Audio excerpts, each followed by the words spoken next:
आमच्या उल्हास माझा न्यूज चॅनलला सबस्क्राईब करा, बेल आयकॉन दाबा आणि पहा उल्हास माझाच्या बातम्या सर्वात आधी आपल्या मोबाईल स्क्रीनवर. सुरू होणार, कधी सुरू होणार हा प्रश्न आपल्याला पडलेला आहे. तसंच पूर्ण देशाला पण प्रश्न पडलेला आहे की अच्छे दिन कब आएंगे. हे तर आपण खासदार साहेब 8 महिने वाट पाहतो याची, की आज उद्घाटन होईल, उद्या उद्घाटन होईल, आज वेळ मिळेल, उद्या वेळ मिळेल. वेळ काही मिळत नाही, उद्घाटन काही होत नाही. पण अच्छे दिन देखील गेल्या 9 वर्षात 10 वर्षात आलेत का? नाही आलेत. प्रत्येकाला वाटत होतं की प्रत्येकाच्या खात्यात 15 लाख रुपये येतील. नाही, तुमच्या आले, पण खोकेदारांच्या हातात आलेले आहेत. आलेत ना तुमच्याकडे, खोकेबाजांकडे आलेले आहेत. म्हणजे अच्छे दिन आपले आले नाहीत, तुमच्या खात्यात 15 लाख नाही, जुमला होता. पण तरी देखील खोकेवाल्यांचे थोडे थोडे अच्छे दिन हे येऊन गेलेले आहेत. मी हेच सांगत होतो कालपासून आणि पहिल्या दिवसापासून. मी हे सांगतो या 2024चा की हे वर्ष आपलंच आहे आणि आपलाच असणार. पण आज नक्की ते यायला तरी का लागलं मला? मी खासदार साहेबांना सांगत होतो की मला जाऊन पाहायचं, नक्की बघायचंय की नक्की काय तिथे असं आहे गुपित की 8 महिने हे रेल्वे स्टेशन तयार होऊन देखील उद्घाटनाला तयार नाहीये. मी सांगितलं चला इथे जाऊन पाहणी करूया. मला खासदार साहेब म्हणाले की नाही, थोडी चौकसासारखं घेऊ आपण, लोकांशी संवाद साधूया. तुला मोठं काही करू नका, कारण नाहीतर उगाच पोलीस यंत्रणेवर टेन्शन येईल की आता काही उद्घाटन जाऊन करतायत का. आहे ना, एक केस माझ्यावर झाली खासदार साहेब वरळीमध्ये. विठ्ठलजी आमच्याकडे असंच रेल्वेचंच अर्धा ब्रिज डिलाय रोडचा, आता त्याचं नाव मी डिलाय रोड ना डिले रोड केलेला आहे. जो ब्रिज 2021 मध्ये तयार व्हायला पाहिजे तर 2 वेळा आम्हाला रेल्वेने सांगितलं की आमचा गर्डर चोरीला गेला. ही अशी उत्तर येतात. तुम्ही विचार करा, गर्डर म्हणजे हे जे दिसतं ना तुम्हाला, हे आपल्या वरती जे लागले ह्याला गर्डर बोलतात. हे चोरीला जाऊ शकतात का? नाही जाऊ शकत. मग जेव्हा मी रेल्वे मंत्र्यांना भेटलो 2021 मध्ये, त्यांनी मला सांगितलं आदित्य थोडी चूक झाली आमच्याकडून, थोडी वेळ द्या, थोडी संधी द्या. चला 2021 गेलं, 2022 गेलं. मग शेवटी आता नोव्हेंबर मध्ये आम्ही गेलो आणि नारळ फोडला, कारण ब्रिज तयार, पण घटनाबाह्य मुख्यमंत्र्यांना वेळच नाही उद्घाटनासाठी, वेळच नाही. आणि उद्घाटन केल्यानंतर साहजिक आहे केस झाली. पण आज मी सांगू इच्छितो घाबरू नका, इथे काही बंदोबस्ताची गरज नाही, कारण इथे आम्ही घुसून पण उपयोग नाहीये. ट्रेन आम्हाला कोणाला चालवता येत नाही. पण गंमत अशी झाली, जसं आपल्याला ट्रेन चालवता येत नाही, जे आपल्या राज्यात खुर्चीत बसले आहेत त्यांना सरकार पण चालवता येत नाही. नुसतं एक गोष्ट येते, खोके नाही माहिती काय,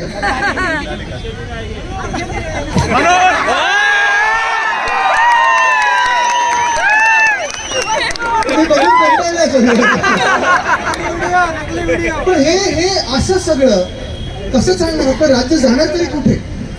आणि काल तो मी सवाल केलेला आहे केंद्र सरकारला, पुन्हा एकदा मी सवाल करतो इथे येऊन, पाहिजे तर पुन्हा पुन्हा पुन्हा करतो सवाल, की जसं काश्मीर मधून 370 कलम तुम्ही हटवलं आणि आनंदाची गोष्ट आम्ही पण पाठिंबा दिलेला त्याला, तो स्पेशल स्टेटस काढला. पण तुम्ही काही नवीन कलम असं काही स्पेशल स्टेटस महाराष्ट्रात दिलंय का? की अन्याय जर करायचा असेल तर देशातलं एकमेव राज्य म्हणजे महाराष्ट्रच आहे, असं काही नवीन कलम तुम्ही घटनेत आणलंय का? असं वाटायला तरी लागलेलं आहे मला गेल्या 2 वर्षामध्ये. तुम्ही मला सांगा, ह्या राज्यातून पलीकडे त्यांच्या लाडक्या राज्यामध्ये काय काय नेलं त्यांनी? वेदांता फॉक्सकॉन गेलं ना आपल्या राज्यातून. इथे तरुण मुलं मुली किती आले? हात जरा वरती करून दाखवा मला. अरे सर, आता तुम्ही मला सांगा. हा बरोबर, तुम्ही पण जाऊ. मला तुम्ही सांगा, आपल्यासारखे तरुण तरुणी जे आहेत त्या लोकांनी शिकल्यानंतर, डिग्री मिळाल्यानंतर जॉबसाठी जायचं तरी कुठे? देशभरातून लोक आपल्या राज्यात येतात, आपल्या महाराष्ट्रात येतात, आपल्या मुंबईत येतात, नवी मुंबईत येतात, ठाण्यात येतात, उरणला येतात. का? तर नोकरी पाहिजे. आणि आपल्या महाराष्ट्र देशाला नोकऱ्या देत असतो, कारण आपल्याकडे तेवढे रोजगार उपलब्ध होत आलेले आहेत, तेवढे इंडस्ट्रीज आलेल्या आहेत. तशीच ही वेदांता फॉक्सकॉनची मोठी इंडस्ट्री होती. 2.25 लाख कोटीची गुंतवणूक होती, आपल्या राज्यात येणार होती. 1 लाख मुला मुलींना रोजगार निर्माण होणार होते. आपण पूर्ण पाठपुरावा करत होतो. 100% आपल्या राज्यात येणार होतं. पण सरकार पाडलं, धोका दिला आणि धोका नुसता आपल्याला दिला नाही तर महाराष्ट्राला दिला. कारण ऐन वेळेला जेव्हा सरकार बदललं, सरकार पाडलं, त्या उद्योजकांना सांगितलं माहिती काय, जायचं कुठे, गेले कुठे, गुजरात. गुजरातची काही वाईट नाहीये, चांगले आनंद आहे. प्रत्येक राज्य आपल्या देशातलं प्रगतीपथावर गेलंच पाहिजे. प्रत्येक राज्य जेव्हा प्रगती होईल तेव्हा आपला देश पुढे जाईल. पण जे आमच्या हक्काचं, जे 100% आपल्या महाराष्ट्रात येणार होतं, ते तुम्ही तिथे खेचून येताना त्याचं दुःख मला आहे.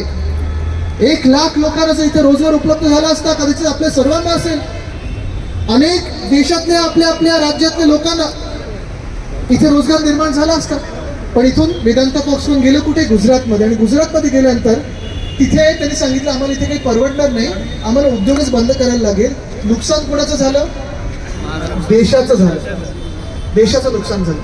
एअरबस टाटा गेलं कुठे, मेडिकल डिव्हाइस पार्क गेलं कुठे, बंड्रथ पार्क गेलं कुठे, 40 गद्दार गेले कुठे,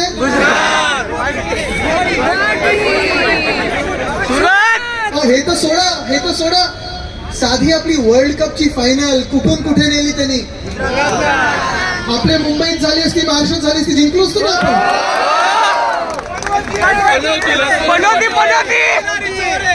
आता मी एक तर टेस्ला तिथे नेतात, काल परवाकडे महानंदाचं ऐकू आलं, मला महानंद दूध नेतात. माझा सवाल हाच होता मग या राज्य सरकारला, अरे ज्यांनी कॉन्ट्रॅक्ट घेतलेलं मला कोल्ड कॉफी आणून द्यायचं, ते दूध कुठून आणणार. काय काय म्हणजे आरोप करायचे ते काही कुठच्या पातळीवर जायचं ते ठरवा तुम्ही. पण हे सगळं घाणेरडं राजकारण होत असताना एका बाजूला आपण पाहत आहे की केंद्र सरकार असेल, राज्य सरकार असेल, आपल्याला लढवत चाललेलं सगळ्यांमध्ये. जाती जातीमध्ये भांडणे निर्माण करतात, धर्मामध्ये भांडणे निर्माण करतात, जिल्ह्यामध्ये भांडणे निर्माण करतात, शहरांमध्ये भांडणे निर्माण करतात. कारण हे सगळं भांडणे जेव्हा करत असतो आपण, तेव्हा ते त्यांची पोळी भाजण्यासाठी मोकळे असतात. जिथे जिथे वाद निर्माण झाले तिथे त्यांचा पक्ष जिंकलेला आहे. पण आपण आठवण करा, जेव्हा आपलं महाविकास आघाडीचं सरकार होतं, आपण एका चांगल्या प्रगतीपथावर होतो, सुवर्णकाळ आपल्या महाराष्ट्रात येत होता, कितीतरी कामं आपण पुढे नेत होतो. आज पण मी जे सांगायला आलेलं आहे आपल्याला की Mumbai trans harbour link MTHL 2.5 महिने तयार आहे, पूर्णपणे तयार आहे, पण उद्घाटन झालेलं नाहीये. का तर त्यांना वेळ मिळाला नाहीये. काल काहीतरी पाहणी वगैरे करून आले, फोटोग्राफी करून आले, फोटोग्राफी पूर्ण झाली त्यांची तिथे, पण अजूनही पूर्णपणे कन्फर्म झालेलं नाहीये की MTHL तयार आहे की नाही. मी पुन्हा एकदा सांगतो आज की 15 जानेवारीच्या आधी जर हे तयार झालेलं आहे आणि उद्घाटन झालं नाही तर आपल्या सर्वांना जाऊन तिथे MTHLचं उद्घाटन करायला लागेल. बरोबर ना. जसं मी MTHLचं बोलतोय तसं उरण लाईन आहे, ती देखील तयार आहे पण उद्घाटन झालेलं नाहीये. डोंबिवली बांधवडी कनेक्टर आहे, तयार आहे पण उद्घाटन झालेलं नाहीये. आपल्या महाराष्ट्राच्या अनेक शहरांमध्ये नवीन रस्ते असतील, काही पूल असतील, ते आपल्या महाविकास आघाडीच्या काळात ती सुरुवात झालेली, ते आता पूर्ण झालेले आहेत. पण ह्यांचे अजून 25 फुटाचे होल्डिंग प्रिंट झाले नाहीयेत, म्हणून हे उद्घाटन करत नाहीयेत. का आम्हाला तुम्ही सांगा. आता मी ऐकत होतो व्हायब्रंट गुजरात मला तर 9 जानेवारी पासून सुरू होत आहे. म्हणजे व्हायब्रंट गुजरात झाल्यानंतर आपल्या राज्यामध्ये कार्यक्रम सुरू होणार आहेत. 12 जानेवारी काहीतरी वेळ ठरत आहे.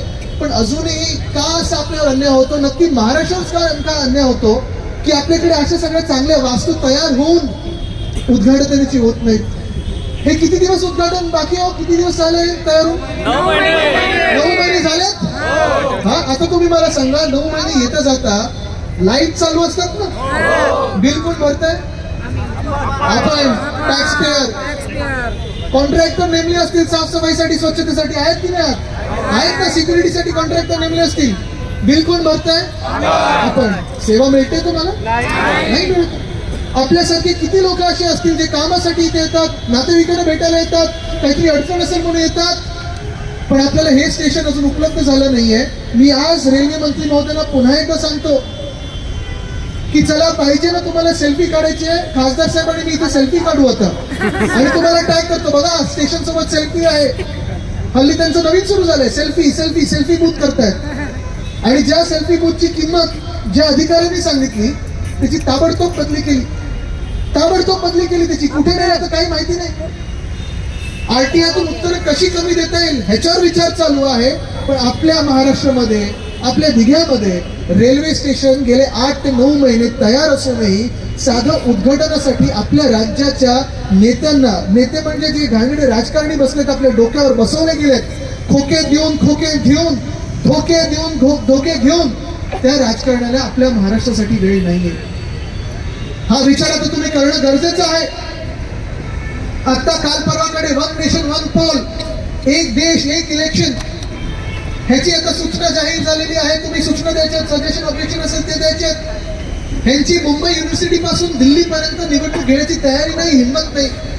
पुणे लोकसभा असेल, चंद्रपूर लोकसभा असेल, गेले 1 वर्ष त्या दोन्ही कॉन्स्टिट्युन्सी मधून, मतदारसंघांमधून लोकप्रतिनिधी नाही आहेत. लोकसभेत त्या दोन्ही मतदारसंघांचा आवाज पोहोचलेला नाही आहे. पण हे सांगतात वन नेशन वन पोल आम्ही घेऊ. घ्या, पण हे सगळं करत असताना एवढं लक्षात ठेवा की त्या वन नेशन मध्ये आम्ही महाराष्ट्र म्हणून पण आहोत. आम्हाला पण न्याय आमचा पाहिजे, न्याय हक्काचं जे असतं ते आम्हाला पाहिजे, आणि ते आम्ही घेतल्याशिवाय राहणार नाही. हा आपल्याला आता निश्चय करायला लागेल, निर्धार करायला लागेल. दिल्लीत जे कोणाचं सरकार बसायचं ते बसो, काहीच चिंता नाही कोणाला. पण आमच्या महाराष्ट्रातून प्रत्येक उमेदवार जो इथून जिंकून जाईल खासदार म्हणून, तो आमच्या मातीशी एकनिष्ठ राहिलेला उमेदवारच तिथे जिंकून जाईल. हा आवाज आपल्याला घेऊन जायचा तिथे. आणि मी काल पण बोललोय, आज पण बोलीन, उद्या पण बोलीन. जास्ती वेळ मला तुमचं घ्यायचं नाही. इथून मला वाटतं पुढे आपल्या अजून एका शाखेचं उद्घाटन जायचंय. पण आज खास करून मी इथे आले आणि इथे जी प्रेसची मंडळी आली आहे त्यांना पण मला दाखवायचं. हे पूर्ण रेल्वे स्टेशन बघा तयार आहे. 8 महिने 9 महिने झालेत. लाईट रोज सुरू असतात, कॉन्ट्रॅक्टरची पेमेंट चालू आहे. पण इकडच्या लोकांना, स्थानिकांना अजून इथे न्याय मिळाला नाही. महाराष्ट्रावर अन्याय होत आहे. आणि मी हेच सांगेन की मी इथे आलो एवढ्यासाठीच. कदाचित जे आता या खोके सरकारमध्ये अवकाळी सरकार बसलं आपल्या डोक्यावर, जे लवकरच पडणार आहे, पण त्या लोकांना कदाचित दिल्लीश्वराला उत्तर द्यायचं असेल, मला माझ्या महाराष्ट्राच्या जनतेला उत्तर द्यायचे. आणि म्हणून आज मी इथे आलेलो आहे. हाच निर्धार घेऊन आता पुढे जायचं आपल्याला की आता एक सुद्धा अन्याय सहन करायचा नाही. आपल्या हातात जो भगवा झेंडा आहे, जे आपलं रक्त आहे ते भगवा, आणि हाच निर्धार, हीच एकनिष्ठ आपली जी ताकद आहे, हाच न्याय आपल्याला पुन्हा एकदा आपल्याला महाराष्ट्राला आणून द्यायचा आहे. धन्यवाद. जय हिंद, जय महाराष्ट्र, वंदे मातरम. आमच्या उल्हास माझा न्यूज चॅनलला सबस्क्राईब करा, बेल आयकॉन दाबा आणि पहा उल्हास माझाच्या बातम्या सर्वात आधी आपल्या मोबाईल स्क्रीनवर.